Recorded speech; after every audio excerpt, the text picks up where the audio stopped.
and we started depending so much on a people that whose only interest is to harness us, for their own good. And we are caught up in that web.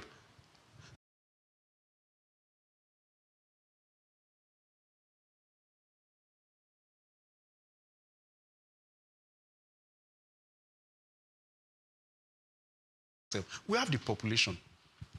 We have the population and we can do it. We can definitely do it.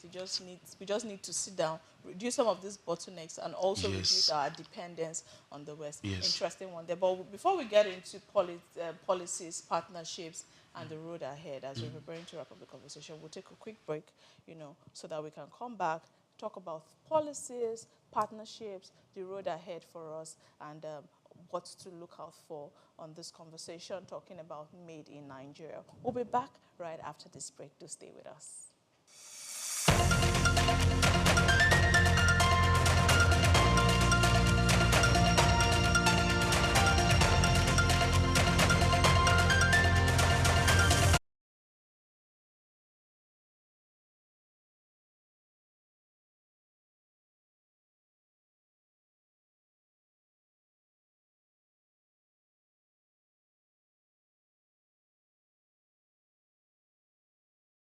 Sure. There was a time at the National Assembly, a member, I think at the House of Rep or at the Senate, cried out that the document, the MOUs that they signed with China, the details of the agreement are written in Chinese language. Wow. So they did not even understand. If a Nigerian senator or a Nigerian lawmaker is going to deliberate and sign that, or Nigerian government is going to sign that, what do you know that you want to sign? They don't understand the content of that MOU. You get me? So, and I'm sure China has, in fairness to China is only looking out for itself.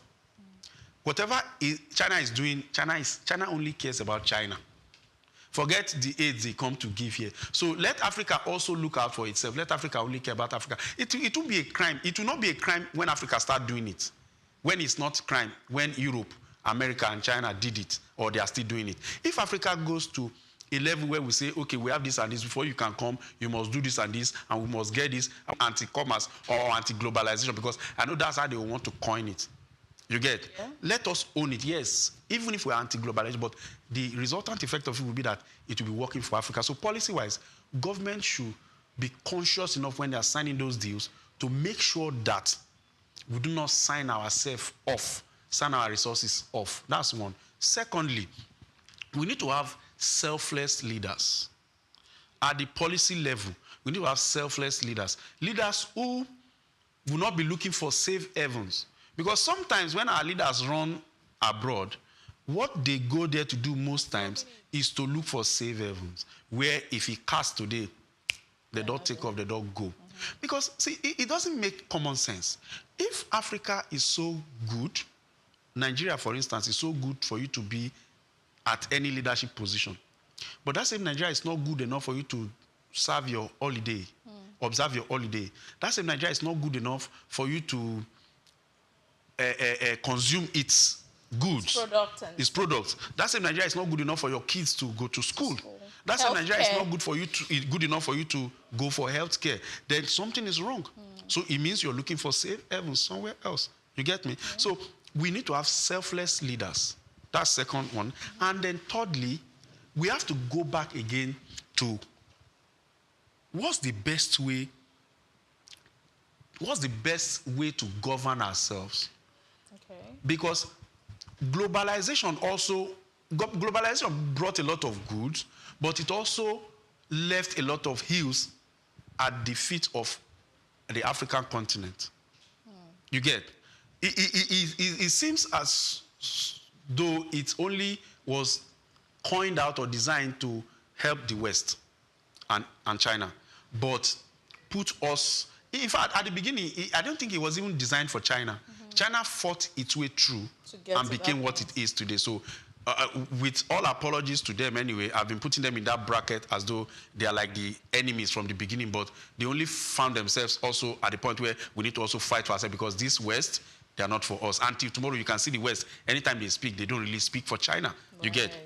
So we need to be at that point where, governance-wise, we need to sit down and think of the solution that is best for us in terms of how can we govern ourselves and make sense at the end of the day developmentally for our people.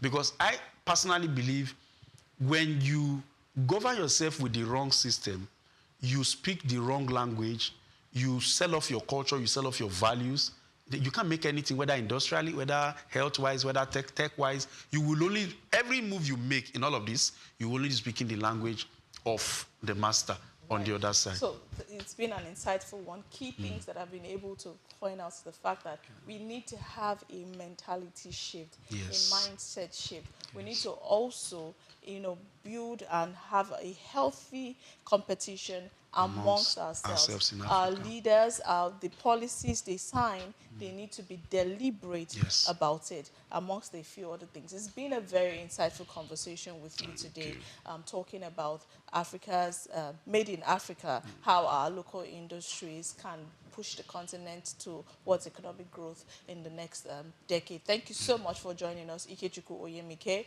It's been a pleasure. We appreciate your time and your wonderful insight. Thank you so much for joining us. And if you're just joining us, don't worry, you can definitely catch the replay of the conversation, because today's discussion just reminds us that Africa's industrial future will not be built by ambition alone. It will require bold policies, competitive businesses, strategic investment, and consumers who believe in the value of products made on the continent. When Africa manufactures more of what it consumes and exports more of what it produces, it creates jobs, strengthens economy, and lays the foundation for shared prosperity. Thank you so much for watching this edition of Just Africa on SOUQ News Television. Like I said earlier, you can catch a replay on our digital platforms at SOUQ News TV or SOUQ Digital. I am Sarah Obusuaza. Till I come your way next time, Africa's story is still being written, and on Just Africa, we'll continue to explore the ideas, innovations, and people shaping the continent's future. Have a wonderful day ahead.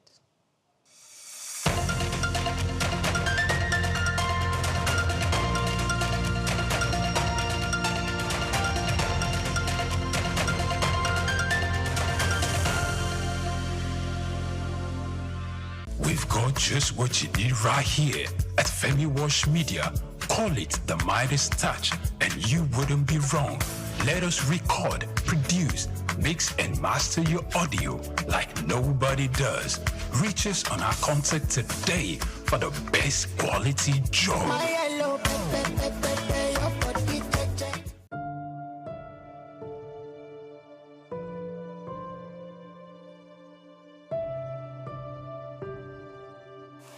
In April 1960, just months before Nigeria's independence, a 26-year-old ascended one of the most revered thrones in Yoruba land.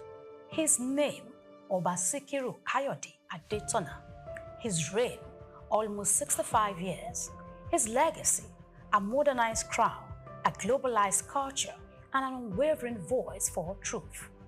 Born 10th of May 1934 into the royal house of Anekinaya to Prince Rufai Adetona Adeleke and Ajibabi Adetona Ne Onashile, Sikiru Kayode Adetona's royal destiny was set early.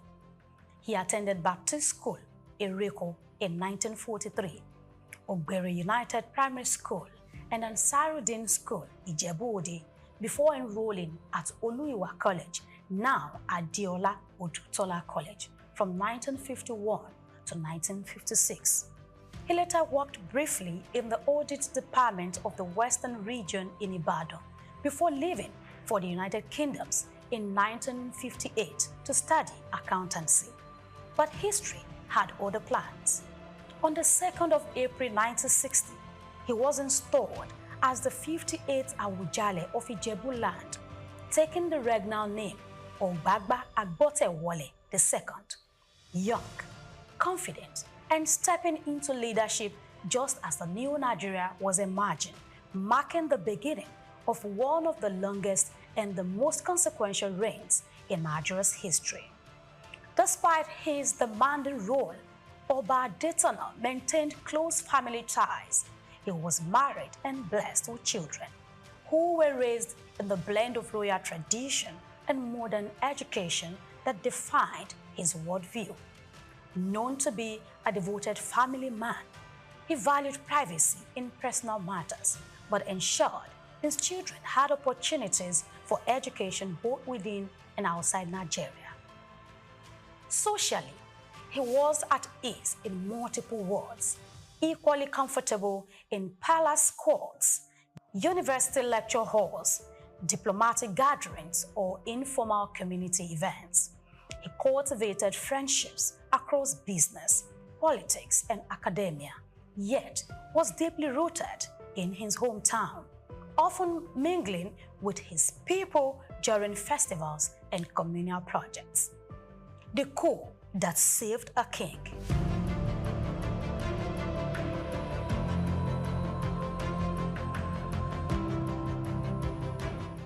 But destiny tested him. In the early 1980s, a government commission of inquiry moved against him. Suspension and deposition loomed. The order was to take effect in early 1984. Then came 31st December 1983. A military coup swept away the civilian administration, and with it, the threat to his throne. The Awujale returned more respected, more resolute. Beyond royal ceremonies, Oba Adetona built a reputation as a monarch unafraid to challenge authority. He spoke plainly on governance, justice, and public accountability. In 2016, he institutionalized those ideas by endowing a 250 million naira professorial chair in governance at Olabisi Onabanjo University, OOU, the first of its kind by a Nigerian traditional ruler. It was a deliberate investment in shaping ethical leadership for generations to come. The Oju Dioba Festival long predicted his reign, but under Adetona, it became an international spectacle, a celebration of Ijebu identity, Yoruba elegance, interfaith harmony, and cultural soft power.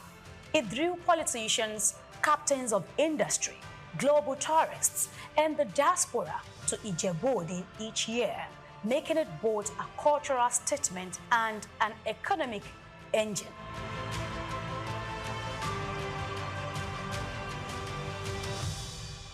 Adetona presided over a kingdom of religious plurality, Islam, Christianity, and traditional worship, often using his platform to advocate tolerance.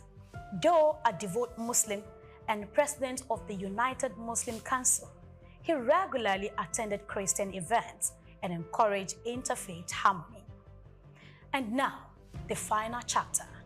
On 13th July 2025, Oba Sikiru Kayode Adetona Ogbagba Agbotewole II passed away at the age of 91. He was buried according to Ijebu customs in solemn rites, shielded from public view.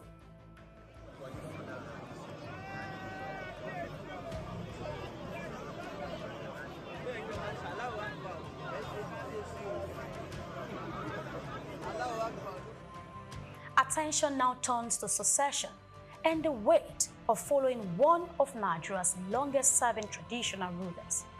Oba Sikiru Kayode Adetona reigned across three Nigerias: the colonial twilight, the start of military rule, and the promises and failures of democracy. He proved that a throne could be modern without losing its roots, bold without losing its identity, and proud without closing its doors. His voice will echo in the university lectures he inspired, the festival he globalized, the cultural pride he nurtured, and in the personal values he instilled in his family. As Ijebuland turns the page, one question lingers: whether or not the next Awujale will match relevance with integrity and tradition with transformation, following the path of the past hero. Grace Komolafe, SOUQ Perspective.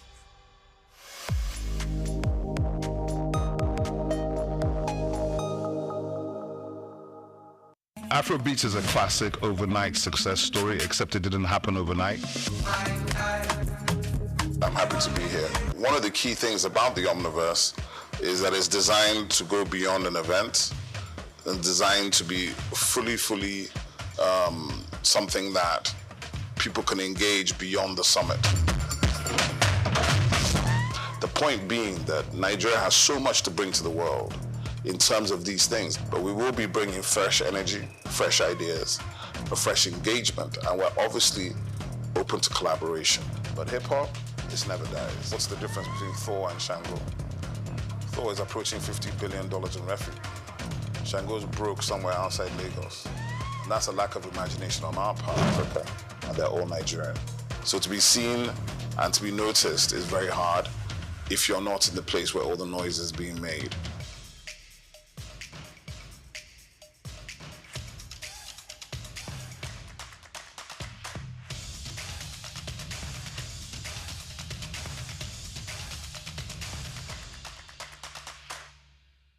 A new generation of Nigerian artists is breathing life back into the age-old craft of bead making, a tradition that has adorned the necks, wrists, and waists of Nigerian women for centuries.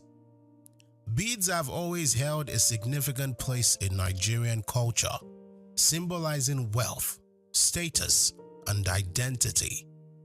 In ancient times, they were used as currency and were integral in various rites of passage, from birth to marriage. However, with the advent of modernity, the demand for traditional bead making dwindled as imported jewelry and contemporary fashion took center stage. In this special report, Bayo Olaoye will explore the noticeable resurgence in the popularity of beads, fueled by renewed interest in African heritage and craftsmanship. This revival is not merely a nostalgic nod to the past, but a vibrant contemporary movement that blends tradition with modern fashion trends. Artisans are at the forefront of this revival, infusing new life into beadwork by incorporating innovative designs that appeal to today's fashion-conscious consumers. Their collections, which range from bead necklaces to bold statement earrings, have found their way into the collections of top Nigerian designers and onto the necks of celebrities, musicians, actors, actresses, and socialites, both at home and abroad. One of the driving forces behind this resurgence is the growing pride in African identity. As more Nigerians embrace their cultural roots, there is a rising demand for fashion that reflects this heritage. Beads, with their deep cultural significance, are the perfect medium for expressing this identity. They are no longer seen as relics of the past, but symbols of a proud and vibrant culture. Moreover, the bead industry has benefited from the global shift towards sustainable and ethical fashion. Consumers are increasingly seeking products that are not only stylish, but also environmentally friendly and socially responsible. Handmade beads, often crafted from locally sourced materials, fit this trend perfectly.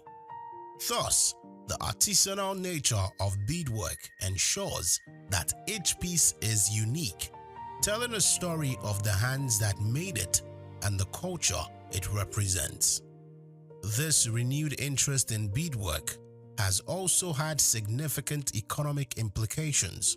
Small-scale artisans and bead makers, many of whom are women, are finding new opportunities to market their products both locally and internationally.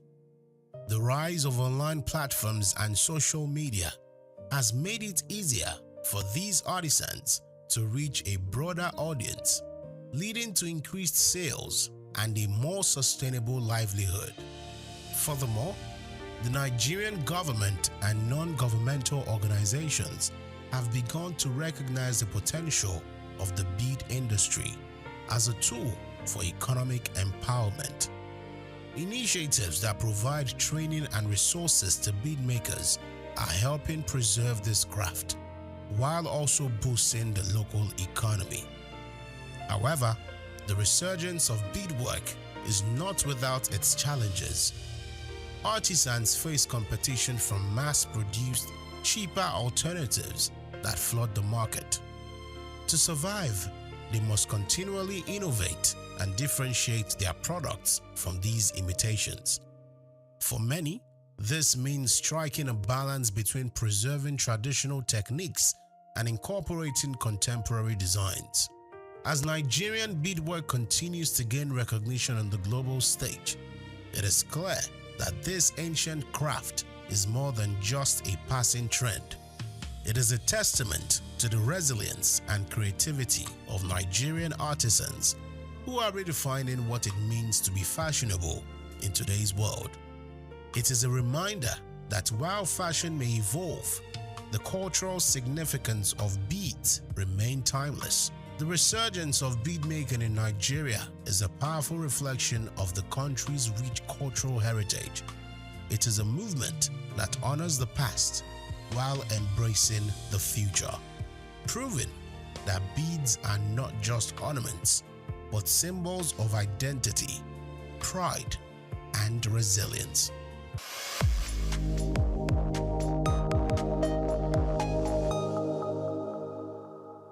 We've got just what you need right here at Femi Wash Media. Call it the Midas Touch and you wouldn't be wrong.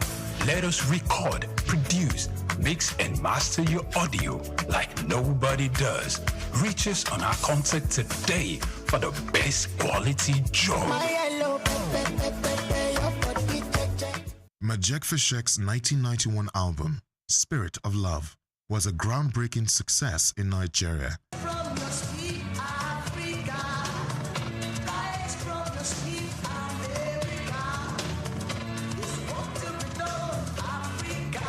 Earning critical acclaim and resonating deeply with audiences. Produced by Little Steven Van Zandt, the album masterfully blended African spiritualism, percussive rhythms, and protest songs infused with black consciousness. Fashek's distinctive sound, marked by rhythmic pauses, assertive choruses, and the inclusion of talking drums, added to the album's energetic and impactful delivery.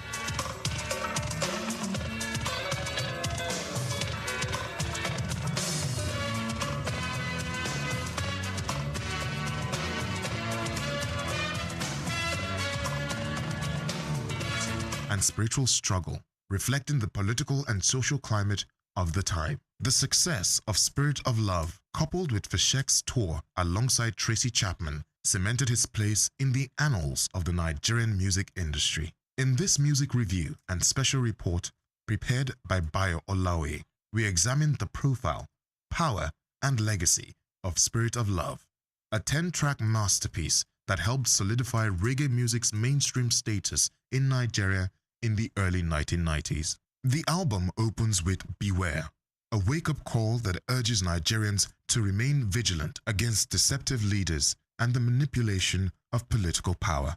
The second track, So Long, Too Long, is a rallying cry for Africans and African Americans to awaken their potential and fulfill the dreams of revolutionary icons like Marcus Garvey and Martin Luther King Jr. In Majek Fashek Inner New York, Fashek reflects on his idealized vision of New York and the harsh reality of urban poverty and homelessness, revealing a sobering contrast. The title track, Spirit of Love, conveys a powerful message about the endurance of love over material wealth and worldly desires. On Ja People, the fifth track, Fashek criticizes oppressive political systems, likening those in power to Babylon people who exploit and subjugate the masses. He calls for resistance, lamenting humanity's obsession with control. In Religion is Politics, Fashek delivers a bold message about the misuse of religion to spread hate and fuel conflict. He urges people of different faiths to see beyond dogma and work together to build a better world. Holy Spirit presents a prophetic vision where 7 angels are sent to destroy the earth due to human transgressions. Yet, FSHEC envisions a new heaven and earth, one filled with love, unity, and divine justice.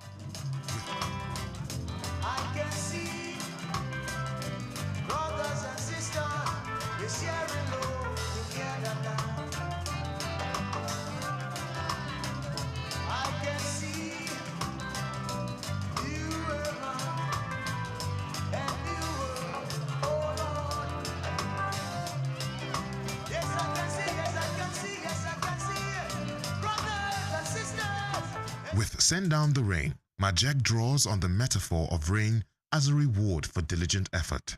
The track reflects his spiritual longing and anticipation for success based on the principle of reaping what one sows.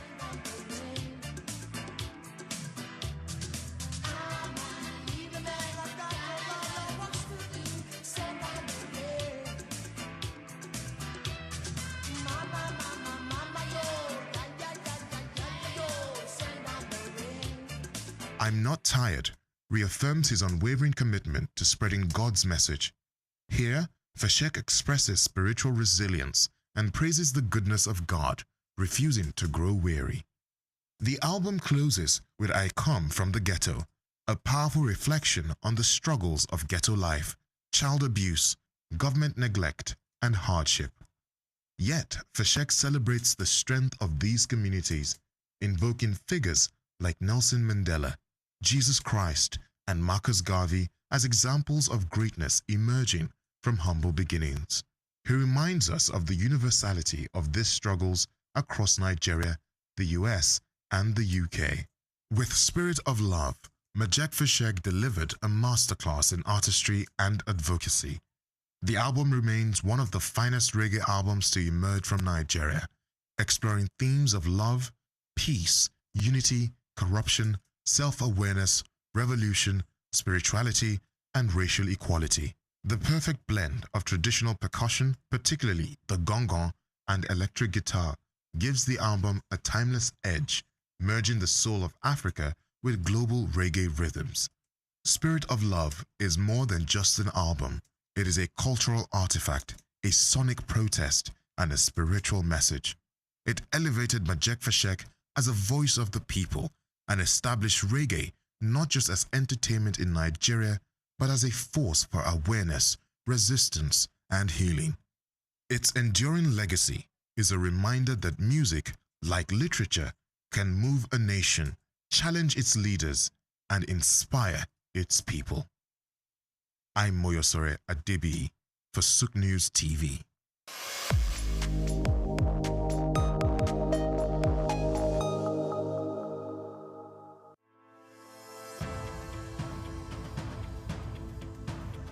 At the heart of a strong currency lies a simple principle. The demand for local goods drives production, creates jobs, reduces reliance on imports, and ultimately stabilizes the exchange rate. Countries like Rwanda, South Africa, and Egypt have achieved remarkable success by investing in their own industries.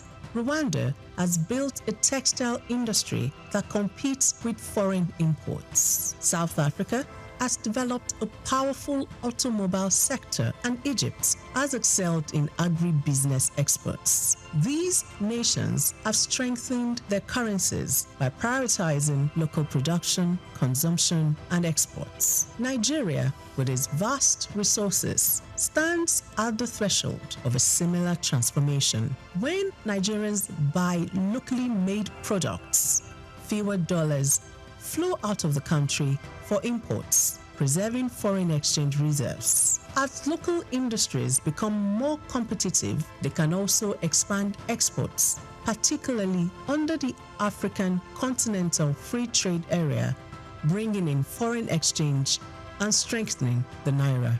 In 2022, Nigeria spent over $9 billion on food imports. If just half of that had been directed towards locally made goods, it could have significantly reduced pressure on the naira. The key lies in industries with the potential to drive economic growth: agro-processing, textiles, automotive, technology, and leather goods. Nigeria is already a leader in agriculture, but to fully benefit, the country needs to move beyond exporting raw commodities to processed goods. Products like cashew nuts, shea butter, palm oil derivatives, and hibiscus flowers command higher prices internationally. Ghana earns about $2 billion annually from cocoa processing, while Nigeria's cocoa exports lag far behind. With investment in food processing plants and the branding of agricultural exports as premium African products, Nigeria can bridge this gap, reduce reliance on European imports, and tap into Africa's fast-growing middle class. The Nigerian fashion industry has also gained global recognition, but the country still imports billions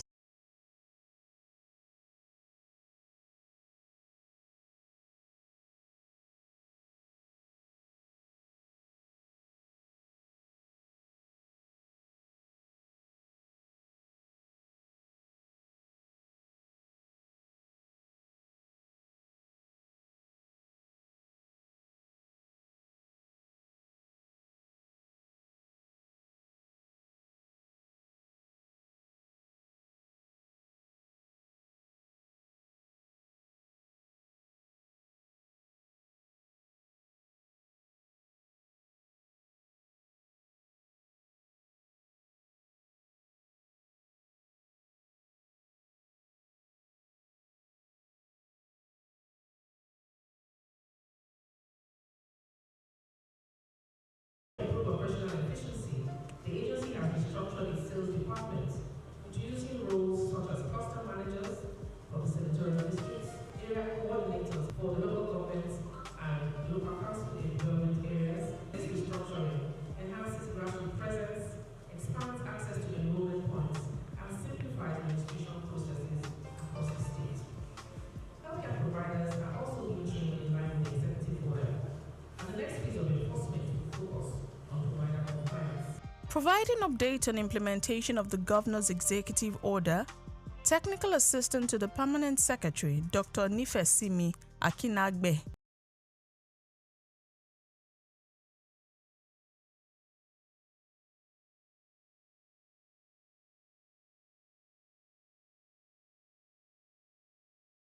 Also, the tertiary facilities, the federal tertiary facilities as well. Apart from public awareness and traffic engagement, one of our other major responsibilities as stipulated in the executive order is vulnerable coverage.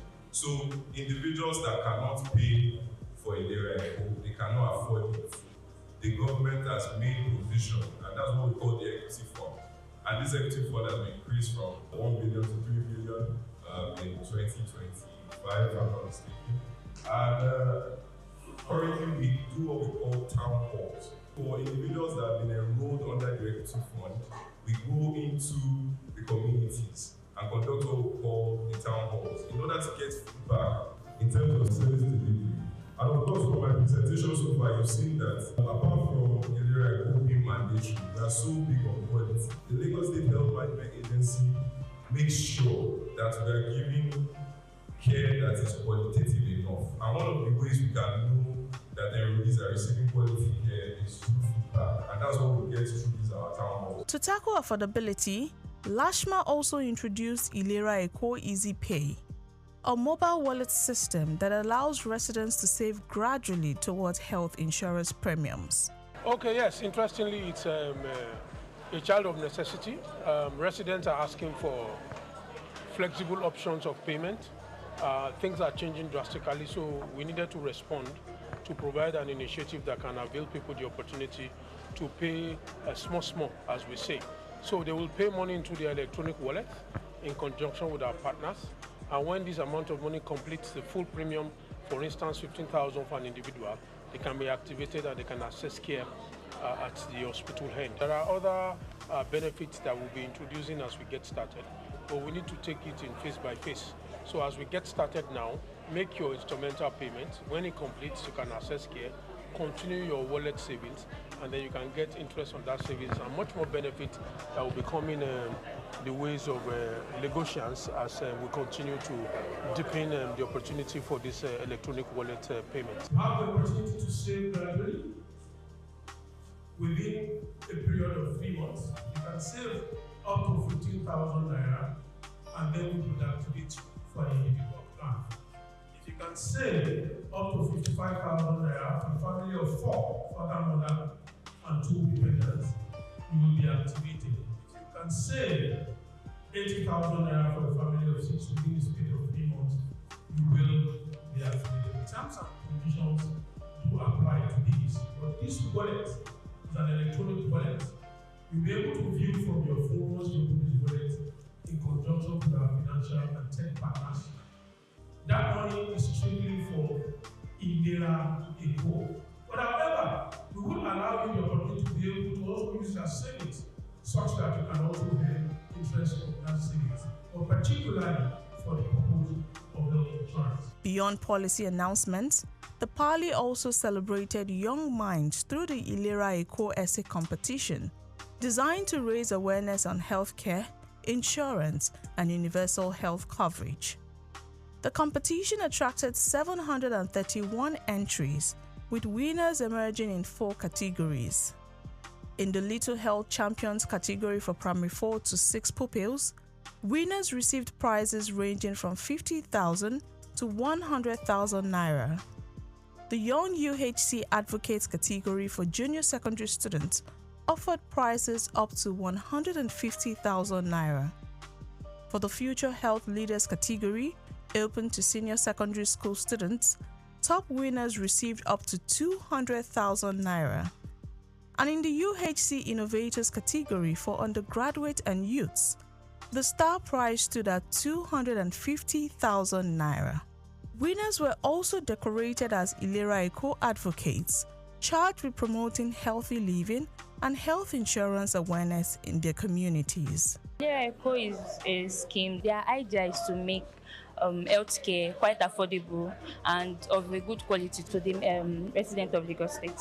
From today's activity, what I just want to tell residents of Lagos State is that they should enroll in the Ilera Eco scheme. It's a very good one. I just want to say a big thank you to organizers of this competition and then this event.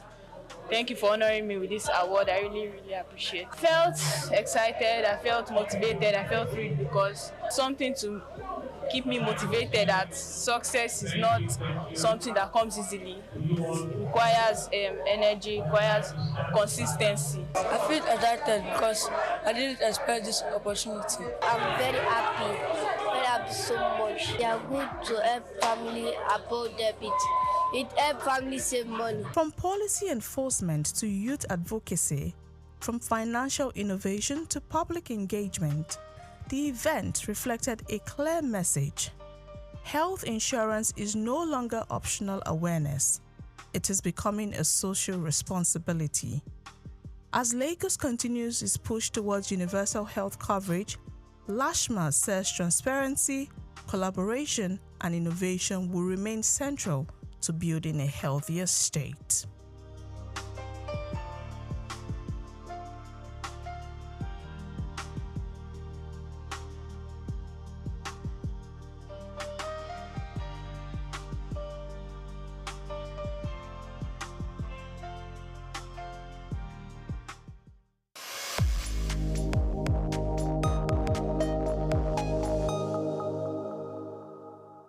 Festivity is more than celebration. It is the soul of many communities. Festivals light up people's hearts, giving them a sense of identity, unity, and continuity. There are moments when culture speaks loudly, reminding generations to erode their values, norms, and traditions. In Anambra State, one of the most revered and celebrated festival is the Ofala Festival of Onitsha. Deeply rooted in history and spirituality, Ofala is not merely a royal ceremony, expression of pride, belonging, and resilience. It has become a unifying force, strengthening the bond between the monarch and his subjects, while also positioning Onitsha on the global cultural map. According to research by Bayo Olaoye, veteran broadcaster and cultural analyst, the Ofala Festival has transformed into more than a cultural showcase. It has become a catalyst for socio-economic growth, contributing over 1 billion naira annually to local commerce through festival-related activities. This growth reflects in vibrant trade, booming hospitality, creative industries, and transport services that all thrive during the festive period. At its core, Ofala is our spiritual renewal. The monarch emerges from seclusion to commune with his people, marking the end of a sacred period of reflection and intersection for the community's well-being. Day 1 of the festival, known as Iru Ofala, is dedicated to the monarch. The Obi of Onitsha appears in majestic regalia, saluting his people to the rhythm of traditional drums, a display of authority, continuity, and grace. The second day, Azu Ofala, belongs to the people. Age-grade societies parade in vibrant uniforms. Dance troupes perform with energy. Entitled men and women honor the throne. The elite Oru women make their presence felt, while youths add vitality through the Ofala Youth Carnival, which has grown from a small-town procession into a major cultural feature. Together, these elements embody the inclusiveness of the festival, showing that Ofala is for everyone, regardless of age, gender, or social standing. The economic benefits are equally remarkable. Traders record peak sales, food vendors serve thousands, tailors and designers secure new commissions, hoteliers welcome visitors, and transporters enjoy increased patronage. What may appear as fleeting cultural activity, in reality, a vital revenue stream for the community.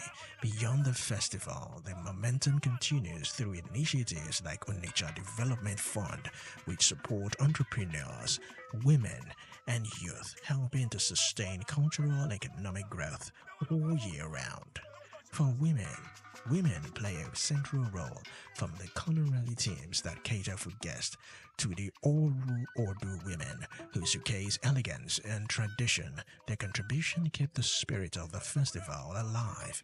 The youth, through their carnival, embody continuity, ensuring that values of resilience, unity, and creativity are passed down to the next generation. In truth, Ofala is not just about ceremony, it is about renewal, identity, and opportunity. It tells the story of a people proud of their past, confident in their culture, and determined to shape their future. As Olaoye notes, the theme, often chosen for the festival, such as unity and perseverance, is more than symbolic. It is a timely reminder that communities thrive when they stay true to their roots, embrace resilience, and pursue collective progress. The Ofala Festival of Onitsha stands today as a celebration of heritage and driver of social economic growth. It is proof that culture, when honored and properly harnessed, is not just memory, it is wealth, it is resilience, it is life.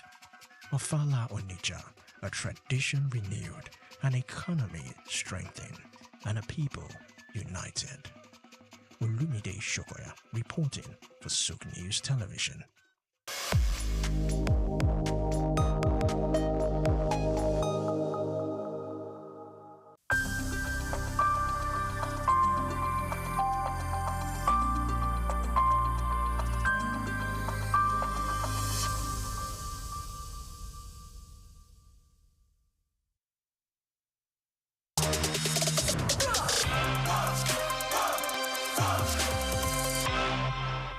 I was born on the 16th day of October, 63 years ago. I'm from Opobo, yeah, and went to school. I'm from Rivers State, from Opobo in Rivers State. Went to school in Port Harcourt, lived in Port Harcourt all my life, from primary to secondary school to A-levels. Then after A-levels, I got admission to Unilag and Immediately after Unilag, I got married, and I've lived in Lagos ever since.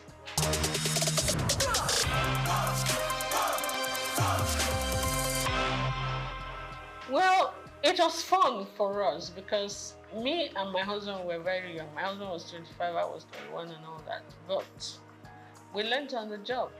We were friends. We were friends for 3 years when I was in Unilag, university, and we came out, we got married. So we're like children that just got married.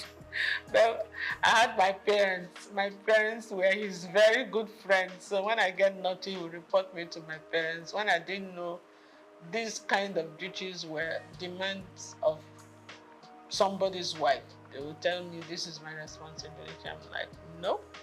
I will agree to some, I will not agree to some. But I mean, it was fun. We had our ups and downs, but kind of pushed through it. And then the children started coming, and it was a different ballgame.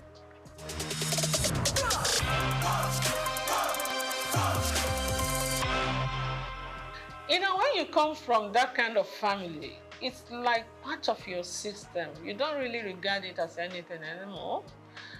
But sometimes I get the shock of my life because there was a time my in-laws came to Opobo for one ceremony, and I saw the king. And he gave me a hug and he gave me a pick. And they were like, whoa, the upper Benin won't even shake your hand, you know, as a woman. I'm like, okay. I mean, it's the same family, you understand? So we're used to that. I think we take it for granted. But maybe some other people say, you must call me a princess, you must call me that. I'm not into all those kind of things. I'm not at all. I've never been. So I can't start tomorrow. But yeah, brave King Jaja of Opobo, my great-great-grandfather.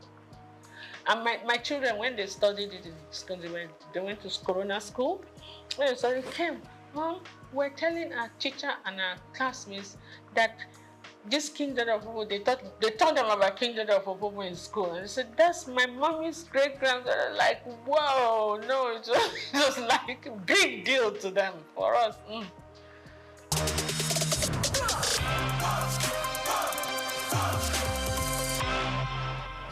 Absolutely, upbringing and my personal choice too, because you could be brought up one way and choose to go another way. You understand? One of my philosophies in life is like this: you're not the tallest in the world, you're not the shortest, you're not the prettiest, you're not the ugliest, you're not the richest, you're not the poorest. Oh, just get with it. Do you understand? If you're looking for beauty, there are more beautiful women than you. So if you're looking for ugly, there are uglier women. If you're looking for tall, you're looking for it. So what is it? Do you understand? You didn't come into this world with anything. You're not going to go with anything. So just be grateful to God for whatever you have or whatever you are. Work towards improving on it, improving your relationship with God Almighty and improving your relationship with your fellow human beings. That's my philosophy in life. So what's the point of carrying all the chips on your shoulder? It makes life heavier for you.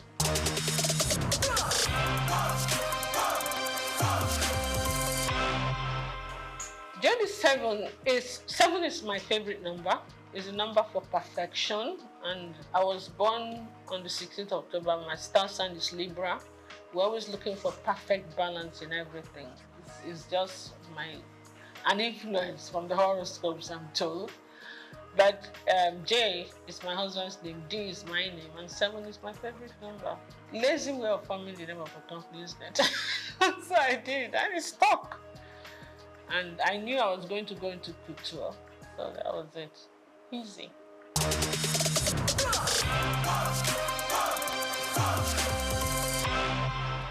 I was a victim of circumstance. I keep saying it. I didn't really come into business to be a fashion designer, to go into fashion, and creativity has always been something that's innate. Okay, even before I started making clothes or doing this, I used to always give designers the styles that I wanted them to make for me. I didn't have tailors, but when I finished my NYSC at Nigerian Television Authority in Victoria Island, I decided I wasn't going to work there. I wanted to work in a more organized setup. You understand? Because of management traineeship, because I never worked all my life. You know, my parents were very protective. I'm the last girl in the family. They were always very protective. So I said I wanted to work somewhere, and I prayed about it. And I got into Unilever. Then it was called Lever Brothers.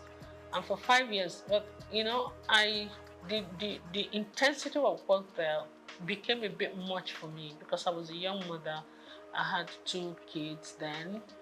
Was going on having the 3rd one. So it became a bit time. Sometimes Unilever was one of the biggest. When the international directors come in, we used to be the ones to host them with all the Unilever affiliates. Linters, the advertising agency used to be all the Nigerian breweries, USC, you understand, AJC, we're all Unilever group. Sometimes I won't get home until 3 a.m. when we're hosting. And with kids in the house, it can be a bit much. So I'm like, I prayed about it and I decided something has to give. It's either your family, your children you will not give them the attention they need then, and they were growing fast, or your job will suffer, and then you will not be happy, whichever way. So I decided, you know what, let my priority be my family. And I decided to go back. And I put in my resignation. That was not what I'm fine. When I did, my chairman refused to accept the resignation. So I had to use another way to encourage him to accept it. So I left Unilever. I said, okay, I wasn't the type of person that was suited for being a housewife. I wanted to do the kind of business I would do, but still have 100% time for the kids. So when the kids said, they're having something in school, I'm there, okay? I decided I was going to just market corporate gifts. When I was in Unilever, I was the assistant corporate affairs manager in charge of press. So, and being in Unilever at the corporate affairs level, I already knew a lot of companies. So I used that opportunity to get back to those companies and introduce my new business. And in the first year, I actually made more money than my 5-year stint in Unilever. So that was a normal encouragement.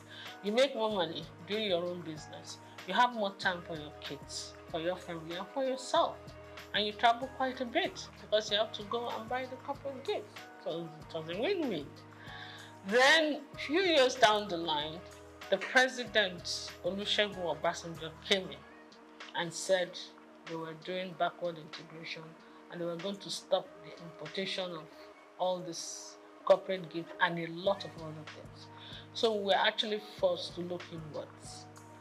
And when we started looking inwards, that's when it hit me that apart from Big, that was being produced by Eleganza, we're not really manufacturing anything in Nigeria apart from textiles and maybe I think Eleganza was doing food flask or something. Which corporate body do you want to give as end of year gift? So what we had to do now, because a lot of my clientele were like Shell, Chevron, I started looking inwards.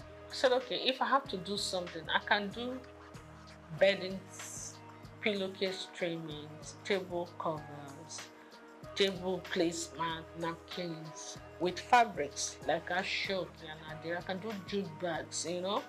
It came to me. So I had to go and buy one machine and employed one tailor. So sometimes they will call me. I did some samples. So even in Abuja, when they were going to have, like I remember the West African Women's Affairs, they had a conference. So they wanted jute bags, and we had about 1,000 or 2,000 jute bags, and that was quite nice. Plus, apart from the end of year activities. So that's it. But you know, after those periods, you have periods of lull, that you're not using the machine and the tailor. You have to be paying tailor for doing it. I'm like, why am I going to these people to make my clothes? Tailor, oh yeah, this is the style I want. I started first by giving some of my clothes, repeat it. You did well. So I started designing. I could sketch very well. I was a science student in school, but I could sketch really well. So I was sketching, would do well.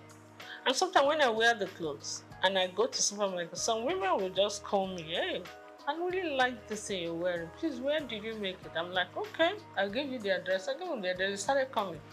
Before I could say that, within 1 month, I had over 50 women I had to make clothes for. And the one tailor was no longer enough. I had to employ 2 others. That was how we started.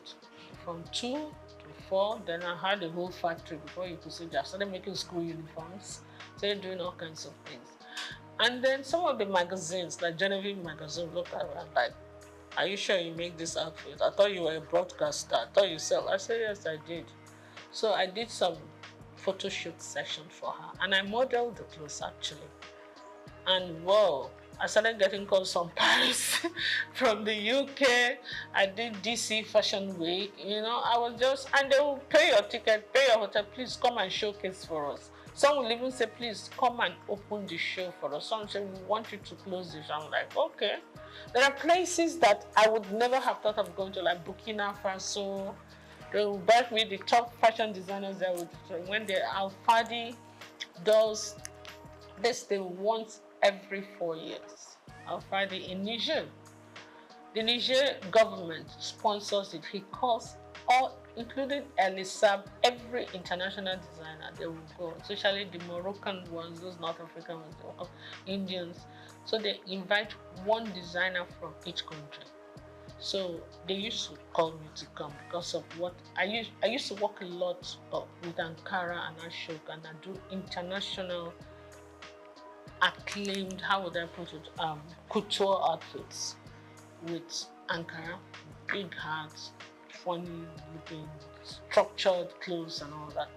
So that was how it went, you know. And I did all the magazines. I've won all the awards.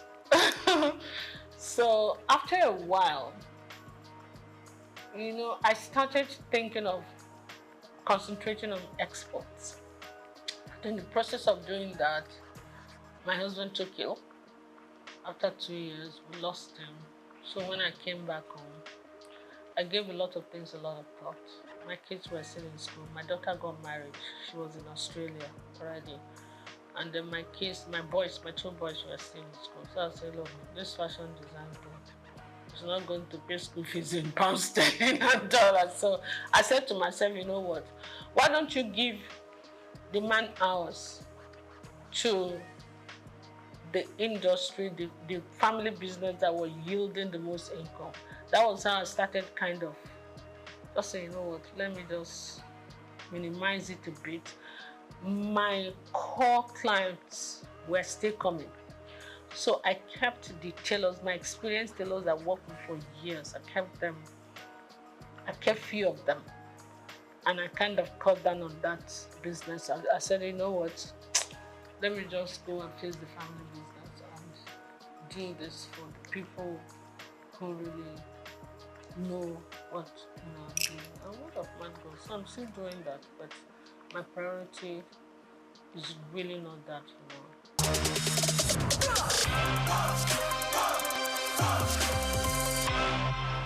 When you look at me the first time you see me, you see a fragile woman that don't like to sweat, that's spoiled, that like to be kept. I'm like, what? Absolutely not. My husband didn't want me to do anything. He just felt he wanted to spoil me. I said, that's not how to love me at all. Please. It's either you kind of understand the person I am. I'm a very creative mind. This mind has to keep working, or I'll make life miserable for you, know. What I will advise, even women who are willing to work, you don't even do one job. You must get at least more than 2 streams of income. Otherwise, you will not make ends meet. That is the truth of today's world. You understand? Then those ones that want to be kept, no matter how wealthy your husband is, wealth is not static. Some people start today. When they retire, everything goes downhill. Some people mean well. They love you. They want to take care of you. But nature calls. They part ways. Some marry other women. Some leave. Some die. You understand? So anything can happen. I would advise them, everybody, try to be as independent as you can. Financially independent. I think you actually earn more respect when you do that. And then also, when things don't work out too well for the husband, no matter how rich you are, you don't have to put him through too much stress. You can take care of yourself, you can take care of yourself, you take care of him, you encourage him. But let him not feel that the world has come to an end. You know, a man feels happy when he knows that his back is covered, even when he's not making it. You understand? It doesn't make him lazy, it makes him very grateful. Yeah. So I will advise everybody, get something to do. Do something that will enable you to earn good income if you can. Do something that you also enjoy doing.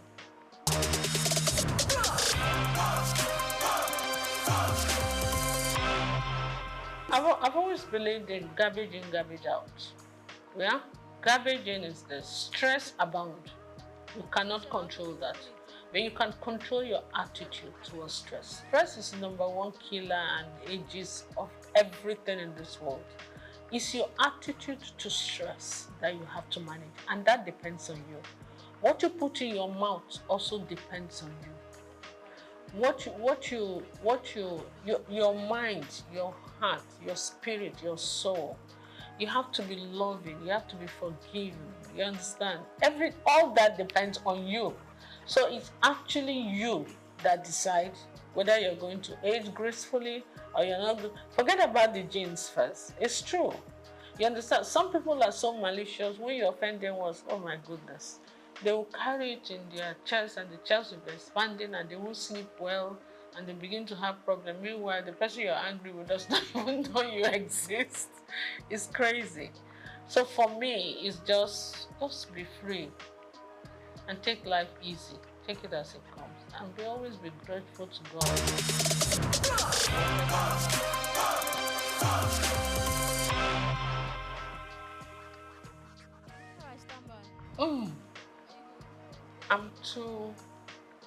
I'm too honest and straightforward.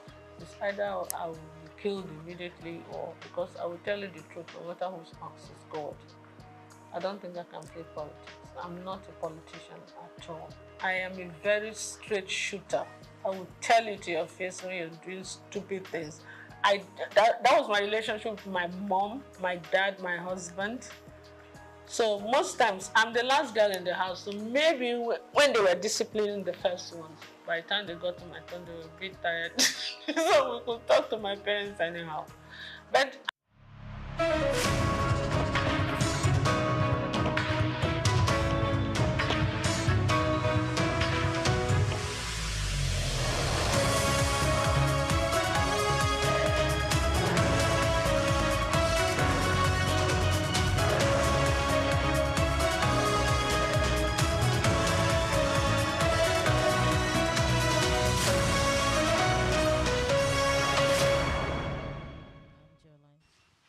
good afternoon and welcome to Global World News on SOUQ News Television, reaching you live from our studios in Lagos State, Nigeria. I am Sarah Owusu-Anta. Here are today's top stories.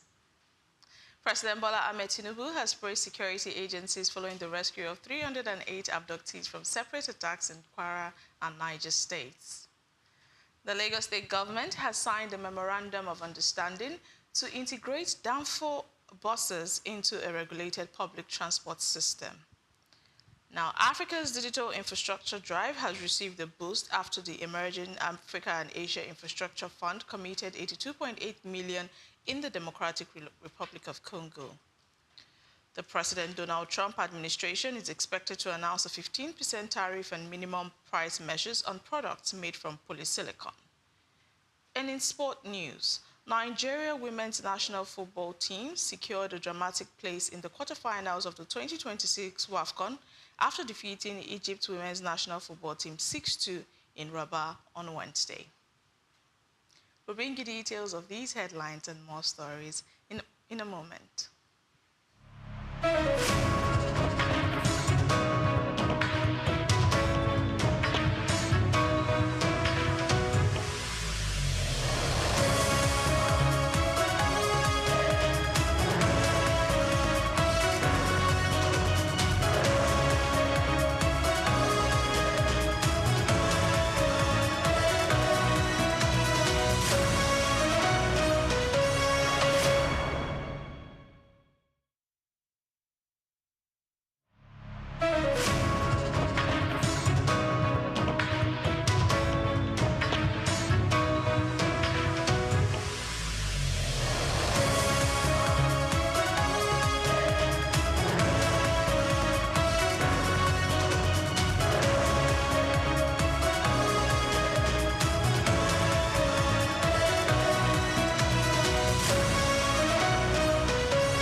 Security agencies have rescued 308 abductees from separate attacks in Kwara and Niger State during a coordinated intelligence-led operation involving the armed forces, the Department of State Services, as well as the Nigeria Police Force. The victims are receiving medical care before being reunited with their families, while President Tinubu has directed security agencies to strengthen early warning systems, intelligence gathering, and rapid response capabilities. The operation highlights the increasing reliance on intelligence-driven collaboration to combat kidnapping, a security challenge that continues to affect several parts of the country. Now, successful coordination among the security agencies demonstrates the value of information sharing and joint operations in responding to large-scale criminal activities. If sustained, the approach could improve public confidence in the country's security architecture while discouraging criminal networks. However, lasting success will depend on preventing future abductions through stronger surveillance, community intelligence, and faster emergency response. Now, the federal government of Nigeria has pledged a coordinated response to flooding and erosion affecting communities across the South, particularly Cross River State. Authorities say humanitarian assistance will be complemented by long-term measures aimed at improving climate resilience and supporting the recovery of displaced families. The commitment reflects growing recognition that seasonal flooding is no longer only an environmental concern, but also a major economic and humanitarian challenge. Damage to homes, roads, farmlands, and public infrastructure continues to place increasing pressure on government resources and local communities. Now, a coordinated regional strategy could strengthen emergency preparedness and reduce duplication in disaster response. Over time, investment in flood control, erosion management, and resilient infrastructure could lessen the impact of recurring disasters and support sustainable development across the region. Now, Nigeria's equities market recorded modest gains after banking stocks overweighed losses in the consumer goods sector, adding more than 70 billion naira to total market capitalization. The Nigerian Foreign Exchange All-Share Index also edged higher, reflecting continued investor interest in selected sectors despite broader market caution. The performance suggests investors remain optimistic about the banking sector, which continues to benefit from stronger earnings expectations and ongoing financial sector reforms. At the same time, weaker consumer goods stocks indicate that higher operating costs and subdued consumer spending remain challenges for manufacturers. A resilient stock market can strengthen investor confidence and improve access to capital for listed companies. Market participants will now focus on corporate earnings, inflation trends, and monetary policy signals to assess whether the positive momentum can be sustained. In another news, Nigeria's upstream oil regulator says at least 22 offshore oil and gas projects are expected to commence production by 2030, with potential investment estimated at up to $50 billion. The projects form part of broader efforts to increase crude oil output and attract fresh investment into the country's energy sector. The planned development signal renewed investor confidence in Nigeria's offshore industry following regulatory reforms aimed at improving the investment climate. Increased exploration and production could also help offset declining output from mature onshore assets while expanding the country's export capacity. If the projected investment materialize, they could boost government revenue, create employment opportunities, and strengthen foreign exchange earnings. The challenge, however, will be ensuring timely project execution, regulatory certainty, and adequate security for offshore operations. In another news, business leader Aliko Dangote has held discussions with Canadian Prime Minister Mark Carney on expanding investment partnerships between Canada and Africa. The talks focused on increasing private sector participation and identifying new opportunities for African investors within the Canadian economy. The meeting reflects growing interest in strengthening commercial ties beyond traditional trade relationships by encouraging cross-border investments and deeper private sector collaboration. Such engagement could open new markets for African businesses while attracting capital and technology into strategic sectors. Broader investment partnerships between Africa and Canada have the potential to stimulate economic growth, encourage innovation, and diversify sources of foreign direct investment. Stronger business cooperation could also support long-term trade relations between both regions. Meanwhile, the presidency says stronger financial results posted by companies listed on the Nigerian exchange demonstrates the positive impact of President Bola Tinubu's economic reforms and an improving macroeconomic environment. According to the government, businesses are responding to greater economic stability by expanding operations and pursuing long-term growth strategies. The assessment links improving corporate earnings to policy reforms introduced since 2023, including measures aimed at strengthening investor confidence and restoring macroeconomic stability. While several sectors have reported improved profitability, analysts note that performance remains uneven across the wider economy. Sustained corporate growth could encourage additional investment, expand employment opportunities, and increase government revenue through higher tax receipts. Maintaining that momentum, however, would depend on inflation management, exchange rate stability, and continued policy consistency. Now we come on to Lagos State, where the government has signed a memorandum of understanding with transport unions to integrate danfo operators into a regulated public transport system under the Bus Industry Transition Program. Officials say the initiative is designed to formalize commercial bus operations while improving safety and service delivery. The agreement represents another step towards modernizing Lagos' transport sector by bringing informal operators into the structured regulatory framework. Greater standardization could improve route management, reduce operational conflicts, and enhance accountability within the state's public transport system. For commuters, the reforms could deliver safer, more reliable, and better organized transport services, while existing operators benefit from greater inclusion in the state's long-term mobility plans. Successful implementation would depend on sustained cooperation between government, transport unions, as well as bus operators. You're still watching the World Business News on SOUQ News Television. We'll take a break. When we're back, we'll move to African and foreign stories. To stay with us.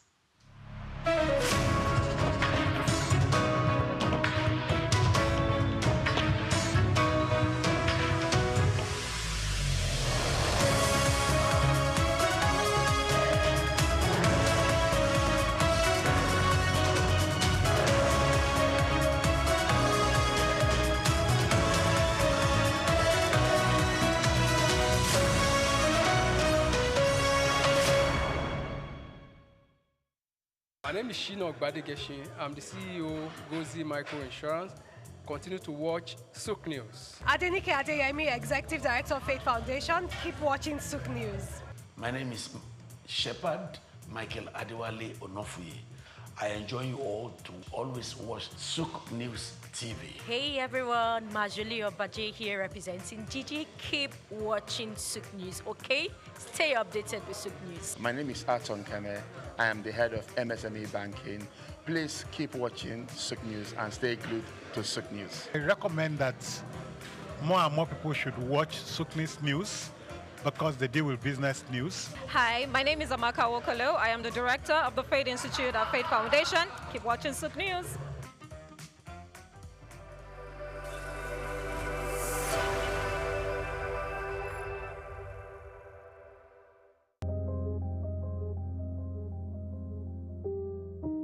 Every time you spend money, you make a decision, not just about what you buy, but about the kind of economy you want to build.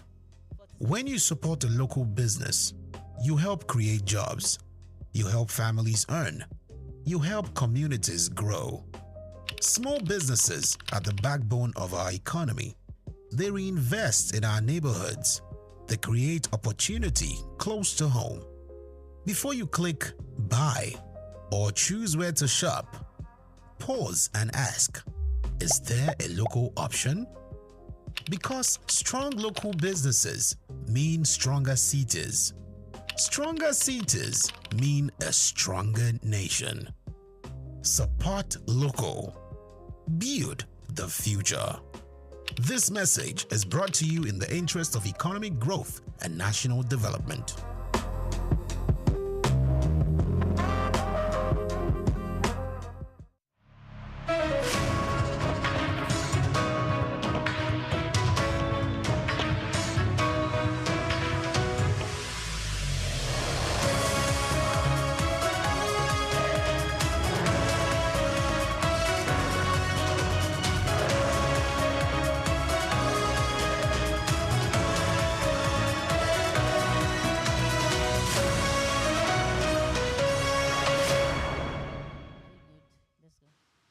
Now moving on to Africa, where the continent's digital infrastructure received a significant boost after the Emerging Africa and Asia Infrastructure Fund committed $82.8 million to expand telecommunication networks in the Democratic Republic of Congo. The investment is expected to improve network coverage, strengthen digital connectivity, and increase access to telecommunication services for businesses and communities.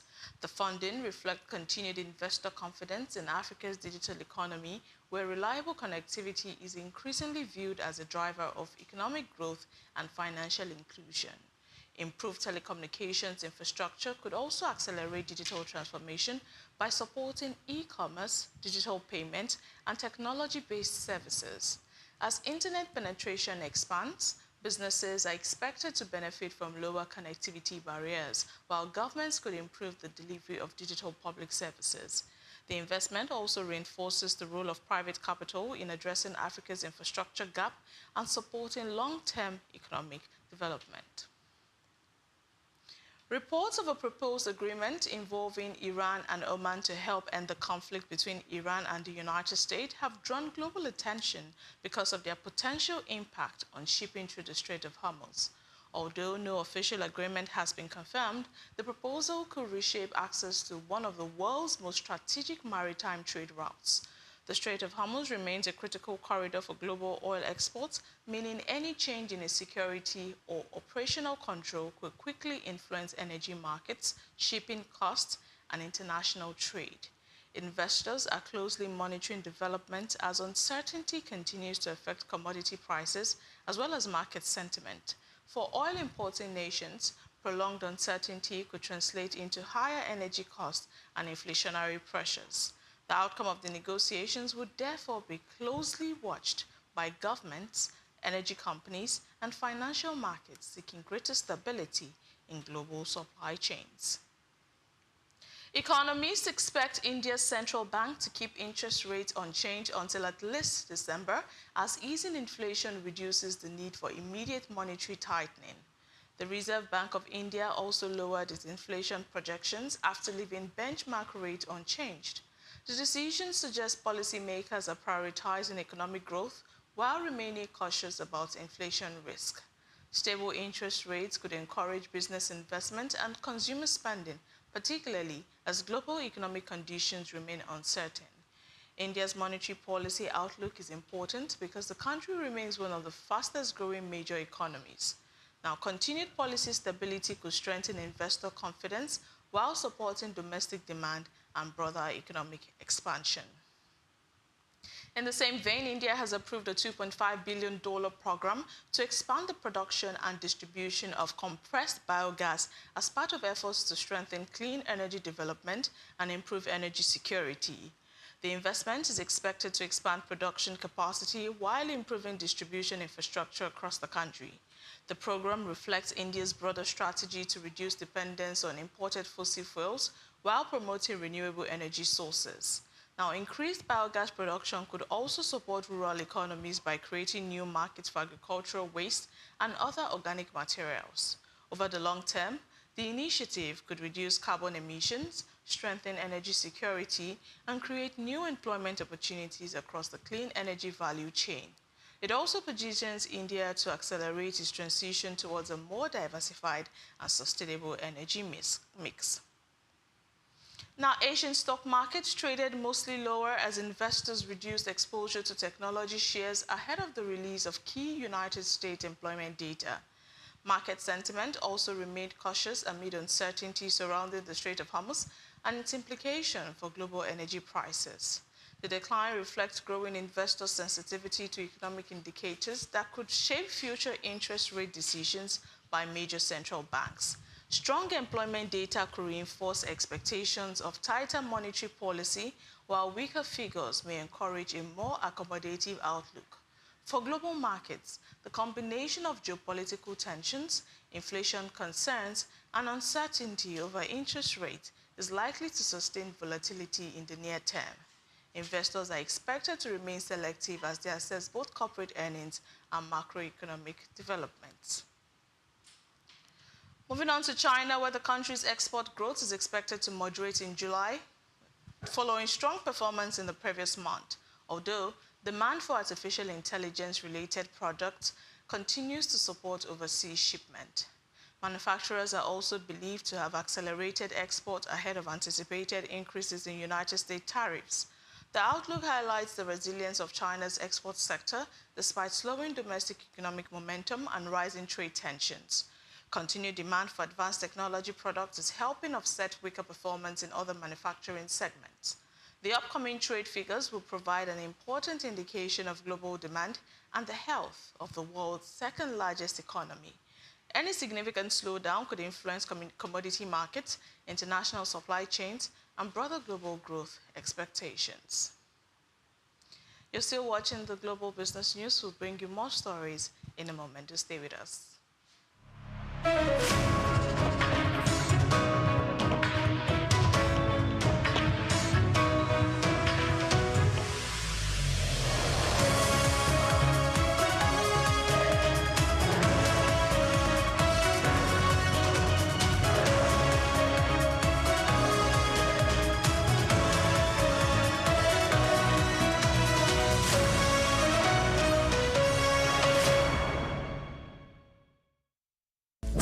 Just what you need right here at Femi Wash Media. Call it the Midas Touch and you wouldn't be wrong. Let us record, produce, mix and master your audio like nobody does.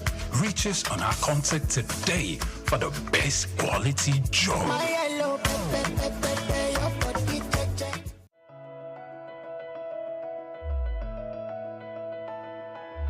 The economy is changing. Technology is advancing. Industries are evolving. The question is, are your skills keeping up? Today's job market rewards adaptability. New skills create new opportunities, and continuous learning increases earning power.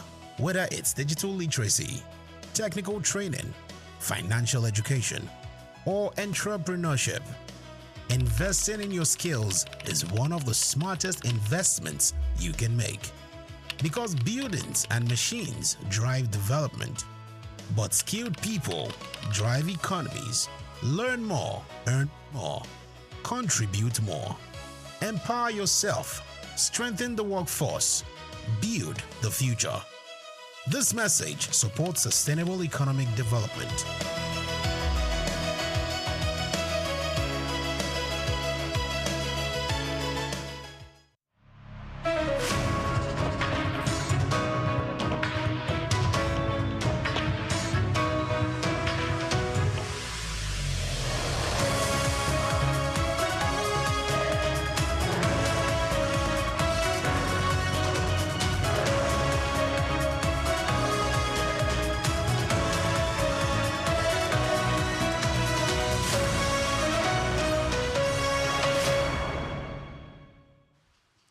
Now, the United States is expected to introduce a 15% tariff alongside minimum price measures on products made from polysilicon, a key raw material used in solar panels and semiconductors. The proposed policy is aimed at protecting domestic manufacturers as competition from Chinese producers continues to intensify. The move signals Washington's determination to strengthen strategic industries that are central to clean energy and advanced technology manufacturing. It also reflects the broader shift towards industrial policies designed to reduce dependence on foreign supply chains for critical materials. If implemented, the measures could reshape global trade inflows, increased production costs for some manufacturers, and deepen trade tensions between the United States and China. Countries reliant on imported solar components and semiconductor materials may also experience price adjustments across global supply chains and systems. Now, France is set to ban unsolicited telemarketing calls from August 11 under new legislation requiring businesses to obtain consumers' consent before making sales calls. The law replaces the previous opt-out system and gives consumers the right to withdraw consent at any time. The policy reflects growing efforts by government to strengthen consumer rights and respond to rising complaints over intrusive marketing practices and fraudulent calls. Businesses will now be required to adopt more transparent customer engagement strategies while complying with stricter privacy standards. The reforms could significantly reduce unwanted calls and improve public confidence in consumer protection laws. The legislation may also influence similar regulatory discussions in other jurisdictions seeking stronger safeguards against digital and telephone-based fraud. The European Union has expanded enforcement of its Artificial Intelligence Act by deploying a dedicated enforcement team with powers to monitor compliance, inspect technical documentation, and impose penalties on companies that fail to meet regulatory standards. The framework also introduces stricter transparency requirements, including clearer labeling of AI-generated content. The measures reinforce the European Union's ambition to establish global standards for responsible artificial intelligence while addressing concerns over misinformation, cybersecurity, and emerging technological risk.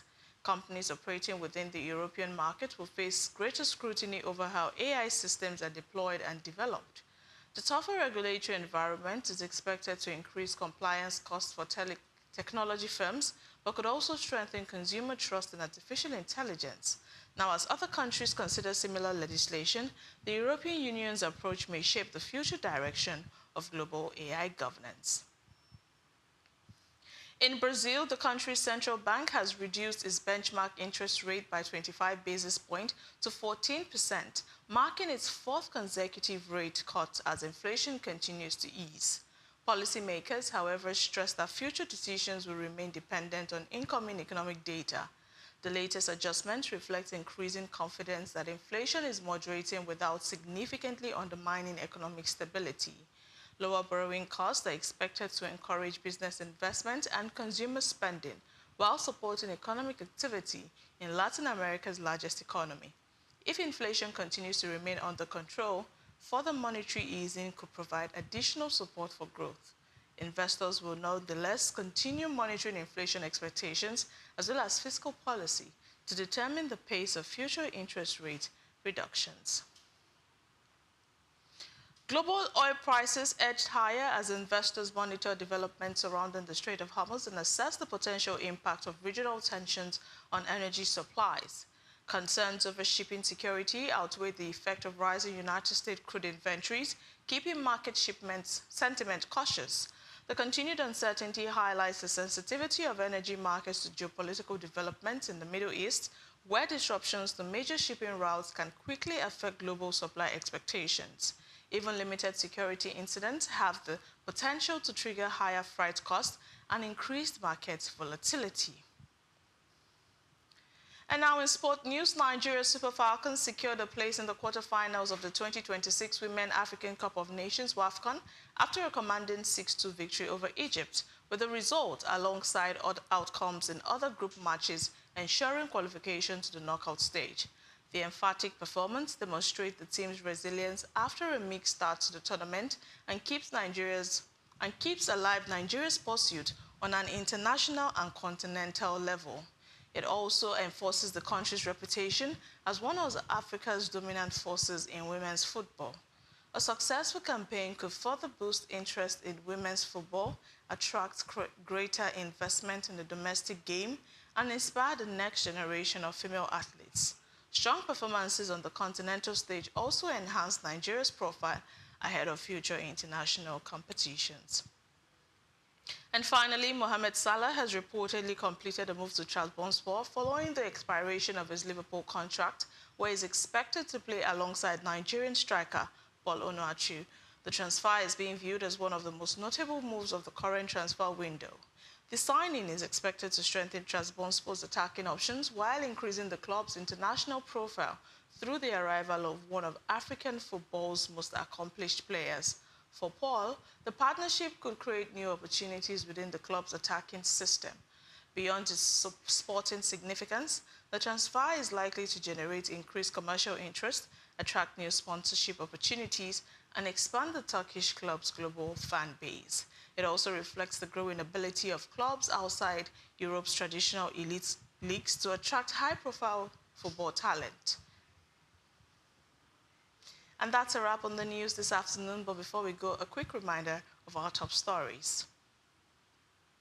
President Bola Ahmed Tinubu has praised security agencies following the rescue of 308 abductees from separate attacks in Kwara and Niger State.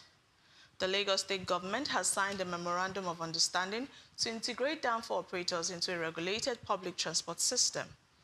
Africa's digital infrastructure drive has received the boost after the Emerging Africa and Asia Infrastructure Fund committed its $2.8 million in the Democratic Republic of Congo.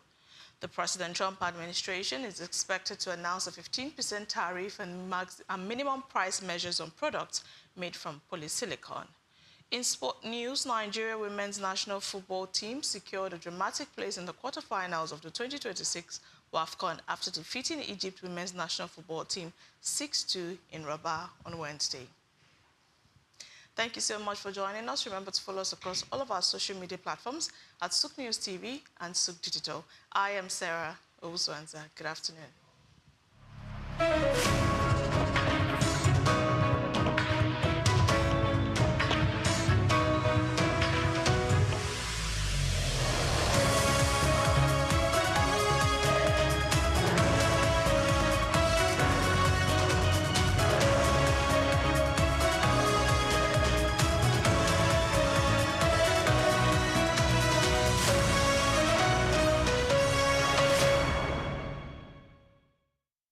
We've got just what you need right here at Femi Wash Media. Call it the Midas Touch, and you wouldn't be wrong. Let us record, produce, mix, and master your audio like nobody does.